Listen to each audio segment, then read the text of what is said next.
Manchester City 2, Aston Villa 1. It wasn't pretty, but it didn't have to be pretty. Sometimes all you got to do is find a way to grind out a win, and that's what we did tonight at Villa Park. And I'm really happy with that, given the context of everything that we've been so far over the recent weeks, given the fact that the squad is that threadbare at the moment, that there was only 2 or 3 senior, actual regular starters on the bench.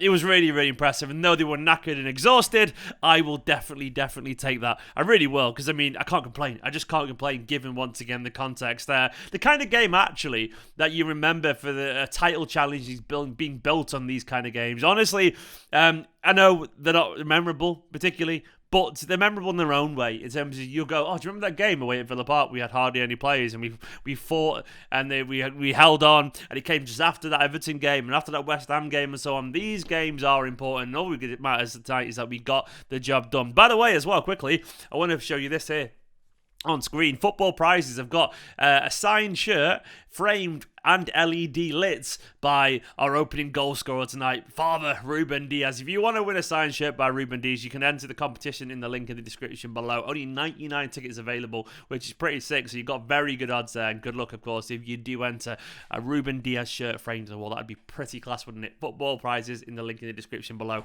But Manchester City tonight, I mean, that was important. Chelsea, Liverpool both won as well. Tonight, we had to not slip up, really. We had to not slip up. We had to be utterly focused, just essentially just get the job done. It doesn't always have to be pretty, does it? And right now, once again, given that squad, I don't think we can really ask for much more. Certain players did look tired towards at the end of that game, especially given the fact that certain players haven't played much football this season. For example, Fernandinho. I love the guy, but from about 55, 60 minutes onwards, that guy, he looked knackered. He really did start to show his legs a little bit, his age a bit there. He looked the same age as me, 36, and I definitely would have looked exhausted out there too, even though, of course, I'm not an elite athlete. You know, I've got a chance maybe still. No, I haven't. And Zinchenko, obviously, of course, hasn't played much football, and Ake and so on. And too many players have played an awful lot of football as well. People like Rodri, of course, Bernardo, people like that have done loads of running recently. So you have to just essentially give them a bit of leeway here and there and just see what we can do and if we can hold on. And we did get a little bit lucky. Edison, of course, coming to our rescue from a big save from I can't pronounce it. Chucky, that young, very promising midfielder that Aston Villa have got. Now, that's a big save from Eddie, a really big save. But you've got to ride your luck a little bit every now and then. You really do have to. You have to make sure as well that when you do get a bit of opportunity, you take your chances well. And that's what Manchester City did. Of course, the first goal, Sterling instrumental in getting to the byline and cutting it back. Ruben finished it really nicely, actually. A really nice finish. I wasn't expecting a 20-yard left-footed finish into the far corner from Ruben Dias at the start of the day, but I will take it. City started really well as well, by the way. We penned Aston Villa in with a lot of focus and intensity, and to be honest, after that goal, which we definitely deserved, you felt like it was going to be a bit of a walk in the park, especially given the second goal, which was sensational stuff. Aston Villa, they played on when Sterling was down, which is kind of deeply ironic given the fact that the ensuing cross fell deep, and Cancelo and Mahrez played some lovely little one-touch football in the area, trusting their own technique to get us out of play before Mahrez found someone who found Gabriel Jesus. I can't remember who it was. Found Gabriel Jesus, who whipped in a lovely cross, an absolutely lovely cross to Bernardo Silva, who hit it first time on the volley into the top corner of the side of his foot. Just genuinely sensational stuff from Bernardo Silva. But what more have we come to expect from the little wizard? Honestly, at the moment, he's everything. He's even goals at the moment as well. He's popping up and scoring crucial goals. Goals, skill, desire, work rate. He's the best midfielder in the world. Maybe he's the best player in the world right now. I don't know. Maybe Mr. Mo Salah and so on would have something to say about that in the league. But either way, Bernardo Silva is fucking sensational, and I absolutely love the little guy. From that point onwards, you would have expected Manchester City to go and stroll this game, but football is never that simple, of course. We really did start to tire in the second half. And of course, Aston Villa got that second wind, as you do when you score a goal just after half-time. It's a motivator for the crowd. It's a motivator for the players. And of course, the sight of Jack Grealish warming up was always a motivator as well for the Aston Villa fans. And it was a decent goal. Good run for Watkins. A little bit sloppy defensively. Maybe someone should have been tighter. It's a good finish from Watkins, though. I've got to give him credit for that.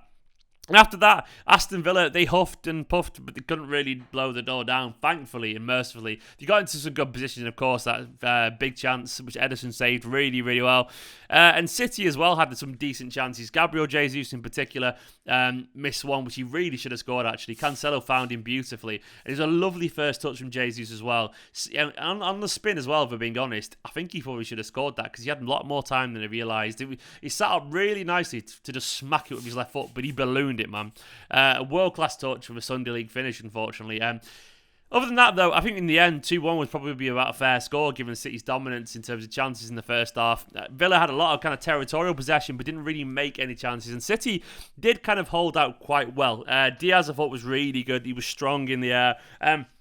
I do think we actually missed a little bit of Kyle Walker's reassuring physicality defensively. We definitely missed that, and I don't know what's wrong with him. I don't know what's wrong with Gundogan and Stones either. I think they're just a little bit worn down and tired. I think they'll be alright probably by the weekend, but we definitely missed that. I thought Zinchenko had actually a pretty decent game, and I thought he supplied Sterling quite well, but we definitely missed the structure that we've been used to recently, which is understandable. And Ake, I thought, was fine alongside Diaz as well. Ake, obviously, and Diaz, to be honest, Ake and Diaz are probably our two worst progressive passes at centre-back, so Stones and Laporte are both better passes. That doesn't mean they both should be starting over, Diaz or whatever. But I'm saying, I guess we had our two worst passing centre-backs playing today. So we were always going to be a little bit sloppy in possession here and there. Fernandinho did look all right until he got really tired. He should have come off full stop, I reckon, very early on. But we got away with that one. Roger was fine. Bernardo was Bernardo. Mahrez was okay. He was all right. I thought Sterling was pretty decent as well. Mahrez, Sterling, both pretty fine, in my personal opinion. Mahrez has been scintillating recently. I don't think this was quite his best today. Not that he did anything wrong, just, he created a couple of good moments, to be fair to him. And same with Sterling, just a couple of good moments. Of course, he got an assist for the first goal. Jesus was a mixed bag. I thought he was really good at times. Great assist, really good touch and work rate, but then he obviously ballooned a very, very good chance. Overall, the kind of game you just have to get through. I can't sit here and complain and pull apart the performance too much because context, unfortunately, does matter. I would have been disappointed if we didn't win because I still think, and I think we were proven correct, that we had more than enough quality on the pitch tonight to win it, even with all those injuries, and that's what happened. Of course, winning it and playing well aren't always the same thing. I expected us to win it, but did I expect us to blow Villa away? No, I didn't. I expected us to have enough, but maybe obviously be a little bit less controlling as we usually are. And that's what we saw tonight. And I think Guardiola will understand the compromise that you've got to make when you have so many players out. The likes of Gundogan, Stones, Laporte, Walker. Obviously, Grealish came on, which was nice to see, and he really actually helped a little bit to control it. But Foden, of course, not there. Ferran Torres, if you count him anymore, I still definitely do.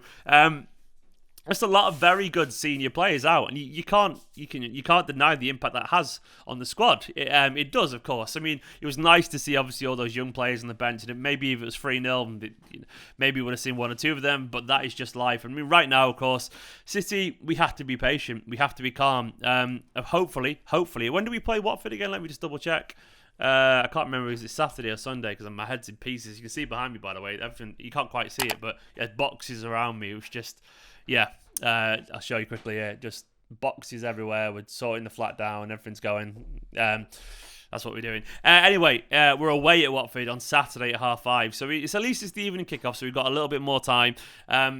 We have to basically rest up now a little bit. I think Guardiola will probably be telling the players to take tomorrow off and rest. Maybe they'll come back in for recuperation, but they'll take an easy session tomorrow, and that would probably be sensible. We'll look at the table. Chelsea and Liverpool both won again tonight. Absolutely, they're on fire at the moment, but we're keeping pace, and that's all we can do. Chelsea, of course, coming up this weekend. They've got Leeds, which I fancy their chances there. They've got West Ham coming up on Saturday, which is a big chance for them to drop points with a little bit of luck. So hopefully we can just hang on there. Liverpool as well. They've got coming up. They've got Wolves away. They'll probably win that, but you never know. But either way, tonight wasn't really. It wasn't impressive, but it was impressive at the same time. These kind of games at the moment, this time of year, it really is just a grind. Everyone is up to scratch in terms of all the teams know what their goals are now, be it survival, be it qualify for Europe, be it settle around mid-table or whatever. All the teams know at this stage of the season. So this is why it gets really difficult. Not because there's many fixtures, it's because there's many fixtures and all the teams are focused because they've gone through the early months of the season, so they're all tuned, and they've also got something to aim for. And that it's around this time of year where your expectations for seasons, they are defined after the initial guess at the start of the season. So that's what makes it so difficult. But I trust Manchester City. One thing I do know is that it's going to be a very difficult league to win this year. It's going to be really difficult. But the fact that we're hanging around there right now, I am very happy about that. I'm really, really happy about it. We could do with a few more goals, though. We definitely could do with a few more goals. Guys, it wasn't pretty, but it'll do. It will do, and I'm happy with it. The players worked hard, that's all I can ask for, and they got the 3 points. And once again, that's all I can ask for. Obviously, as well, the referee, Mike Dean, being Mike Dean, absolute shite. But Mike Dean got a Mike Dean. I'm not going to complain about it too much because it's like me complaining about the rain in Manchester. It's always going to be there, unfortunately. Shouldn't be in Mike Dean's case, but that's life. Thank you so much for watching this. No watch long today because I am genuinely quite run down and knackered. I've just got 10 minutes of energy here out of myself. And I guarantee you, as soon as I stop recording, I'm going to crash. But I will be back tomorrow morning with the 5 things learned video, presumably feel a bit better. For now, though, thank you. Get me to 60k. I am closing in it. Thank you so much as well to my Patreon producer, Scott Denby. Like, comment, subscribe, and all the usual stuff, and I'll catch you tomorrow.